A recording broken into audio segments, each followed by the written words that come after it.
అందరికీ నమస్కారం. నా పేరు బొబ్బేపల్లి సురేష్ నాయుడు, సర్వేపల్లి నియోజకవర్గ జనసేన పార్టీ సమన్వయకర్త.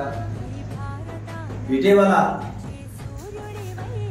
ఏదైతే రోజా డైమండ్ రాణి రోజా ఆవిడ మీడియా సమావేశం పెట్టి జన సైనికులు జెండా కూలీలు అని చెప్పి మాట్లాడటం జరిగింది. గతంలో కూడా మాట్లాడింది. గతంలో మాట్లాడినందుకే డిపాజిట్లు కూడా లేకుండా 11 సీట్లకి వైసీపీ పార్టీని కూర్చోబెట్టినటువంటి ఒకే ఒక సైన్యం జన సైన్యం. ఆ విషయం రోజాకి తెలుసో తెలీదో. అమ్మా రోజమ్మా, ఏదైతే మీరు మంత్రిగా ఉన్నప్పుడు నెలకి 10 నుంచి 15 సార్లు తిరుమలకి ఒక్కొక్క బ్యాచ్ తీసుకొచ్చి దర్శనాలు చేసి పంపిస్తామన్నావు. వాళ్ళ కాడ ఎంతెంత ముడుపులు తీసుకున్నావో, కాంట్రాక్ట్లు ఏమన్నా తీసుకున్నావో, కమిషన్లు తీసుకున్నావో, ప్రతి విషయాన్ని కూడా కూటమి ప్రభుత్వం బయటికి తెస్తుంది. నువ్వు పర్యాటక శాఖ మంత్రిగా ఉన్నప్పుడు ఎన్ని కోట్ల అవినీతి అక్రమాలు చేసావో వాటన్నిటిని కూడా త్వరలోనే ఒక్కొక్కటి కూటమి ప్రభుత్వం బయటికి తీసి నీ బతుకు రోడ్డు మీద పెట్టేటువంటి పరిస్థితులు నువ్వు చూస్తావు.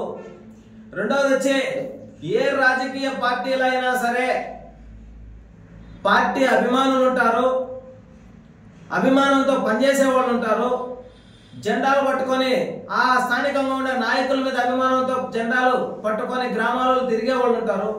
వాళ్ళందరినీ కూలీలను తప్పు.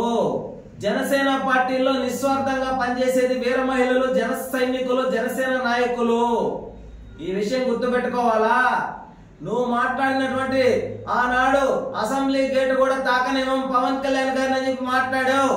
ఈ రోజు నీ పరిస్థితి, నీ పార్టీ పరిస్థితి ఎలా ఉందో ఒక్కసారి వెనక దిగి చూసుకో. ఎవడు కూడా నీ పార్టీలో లేకుండా ఒక్కొక్కరు వెళ్ళిపోతా ఉన్నారు. ఎందుకంటే నీకు ఒక పేరుంది, ఐరన్ లెగ్ అని. నీ ఐరన్ లెగ్ అనేది 2024లో పనిచేసింది. కాబట్టే మా అధినేత పవన్ కళ్యాణ్ గారు ఆనాడే చెప్పాడు, వైసీపీ పార్టీని అధపాతాళానికి తొక్కుతానని. ఈ రోజు అధపాతాళంలో కూడా లేకుండా పోయినటువంటి పరిస్థితి మన కళ్ళ ముందే కనబడతా ఉంది. అదే విధంగా ఏదైతే డైమండ్ రాణి రోజమ్మ నోరు అదుపులో పెట్టుకో. జనసేన పార్టీ గురించి మాట్లాడేటప్పుడు, జన సైనికుల గురించి మాట్లాడేటప్పుడు, పవన్ కళ్యాణ్ గారి గురించి మాట్లాడేటప్పుడు నువ్వు నోరు అదుపులో పెట్టుకోవాలా. లేదంటే డెటాలిసి క్లీన్ చేస్తాం మేము. నీకు తెలుసో లేదు, ఆల్రెడీ క్లీన్ చేసాం. అయినా సరే ఇంకా డస్ట్ పట్టింది కాబట్టి ఆ డస్ట్ ను కూడా మేము క్లీన్ చేస్తాం, గుర్తు పెట్టుకో. అదే విధంగా ఏదైతే దావోస్ పర్యటనలో ముఖ్యమంత్రి గారు, అదే విధంగా లోకేష్ బాబు గారు ఇద్దరు కూడా పెట్టుబడుల కోసం వెళ్ళడం జరిగింది. అవన్నీ కూడా ముఖ్యమంత్రిగా ఆయన, లోకేష్ బాబు వాళ్ళు చూసుకుంటున్నారు.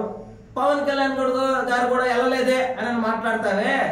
డిప్యూటీ సీఎం గా ముఖ్యమంత్రి తర్వాత ఈ రాష్ట్రంలో ఏం జరుగుతుంది ఏంటి అనేటువంటి విషయాలని చూసుకోవాల్సిన బాధ్యత ఆయన మీద ఉంది. కాబట్టి పవన్ కళ్యాణ్ గారు రాష్ట్రాన్ని కంటికి రెప్పలాగా కాపాడుకుంటున్నాడమ్మా రోజమ్మా, నోరు అదుపులో పెట్టుకో. అదే విధంగా నిన్నటి రోజు ఏదైతే ఏటూ ముద్దాయి సర్వేపల్లి నియోజకవర్గ వాసి, మా నియోజకవర్గాన్ని గల్లీ నుంచి ఢిల్లీ దాకా తీసుకెళ్లి గబ్బు పట్టించినటువంటి వ్యక్తి విజయసాయి రెడ్డి. ఈయన నాకు రాజకీయాలు వద్దు, నేను రిజైన్ చేస్తున్నాను అని చెప్పి స్టేట్మెంట్ ఇవ్వడం, నేను వ్యవసాయం చేసుకుంటాను, నాకు రాజకీయాలు వద్దు అని చెప్పడం. నిజంగా ఈయన చేసినటువంటి అవినీతి అక్రమాలు ఏటు ముద్దాయిగా, ఈయన ఏమని ముద్దాయిగా జగన్ రెడ్డి అంటే రేపు రాబోయే రోజుల్లో జగన్ రెడ్డి పరిస్థితి ఎలా ఉంటుందో ముందుగానే ఊహించి విజయసాయి రెడ్డి తప్పించుకోవాలనేటువంటి ఆలోచనతో ముందుగానే రిజైన్ చేసి బయటకు వస్తున్నాడా. నువ్వు బయటకు వచ్చినా నీ పాపాలు ఎక్కడికి పోవు, ఆ చిట్టా మాత్రం అలాగే ఉంటది. నువ్వు అనుభవించాల్సిందే. నువ్వు తప్పించుకుంటున్నాను అనుకుంటున్నావేమో, నువ్వు ఖచ్చితంగా అనుభవించాల్సిందే. విజయసాయి రెడ్డి గారు మా నియోజకవర్గాన్ని, ఈ సర్వేపల్లి నియోజకవర్గంలో ఇద్దరు వ్యక్తులు అక్రమ ఆస్తుల కేసులో ఏటు ముద్దాయిగా విజయసాయిరెడ్డి నియోజకవర్గాన్ని ఢిల్లీ దాకా గబ్బు పట్టించాడు. అదే విధంగా జిల్లా కోర్టులో డాక్యుమెంట్లు ఎత్తేసి కాకాని గోవర్ధన్ రెడ్డి సంచలనం సృష్టించే విధంగా ఇంకా ఈ సర్వేపల్లి నియోజకవర్గాన్ని ఇంకా గబ్బు పట్టించినటువంటి చరిత్ర మనం చూసాం. వైసీపీ పార్టీలో ఈ సర్వేపల్లి నియోజకవర్గంలో ఇద్దరు వ్యక్తులు నాశనం చేశారు. ఈ సర్వేపల్లి నియోజకవర్గంలో సర్వేపల్లి రాధాకృష్ణన్ గారు ఈ సర్వేపల్లి నియోజకవర్గ ప్రతిష్టను పెంచితే, ఉప రాష్ట్రపతిగా వెంకయ్య నాయుడు ఈ సర్వేపల్లి నియోజకవర్గ ఖ్యాతిని పెంచితే, ఇద్దరు వైసీపీ నాయకులు ఈ సర్వేపల్లి నియోజకవర్గాన్ని భ్రష్టు పట్టించారు. సోమిరెడ్డి చంద్రమోహన్ రెడ్డి గారు ఎమ్మెల్యేగా, మంత్రిగా ఈ సర్వేపల్లి నియోజకవర్గాన్ని అభివృద్ధి చేస్తే, కాకాని గోవర్ధన్ రెడ్డి 10,000 మంది కుటుంబాలను రోడ్డు మీద వేయించినటువంటి వ్యక్తి, కృష్ణపట్నం పోర్టును మూతపడే విధంగా తయారు చేసినటువంటి వ్యక్తి. ఈరోజు ఎందుకు మాట్లాడుతున్నామంటే, వైఎస్ఆర్సీపీ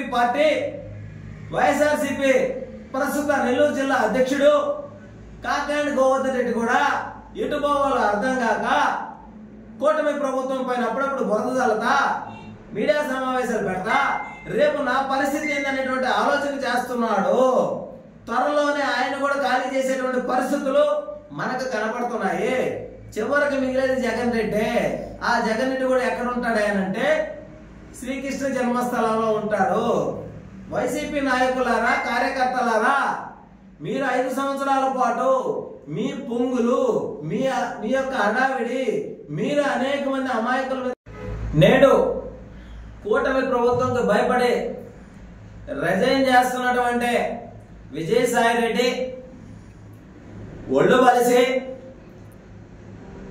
గెలిచినటువంటి ఆనందంలో నేను శాసించగలనటువంటి ఆలోచనతో, శాశ్వతంగా జగన్ రెడ్డి ఉంటాడనేటువంటి అహంకారంతో ఆనాడు ఏదైతే జనసేన పార్టీని ఇది రిజిస్టర్డ్ పార్టీ, రిజర్వ్డ్ పార్టీ కాదని కూసాడు.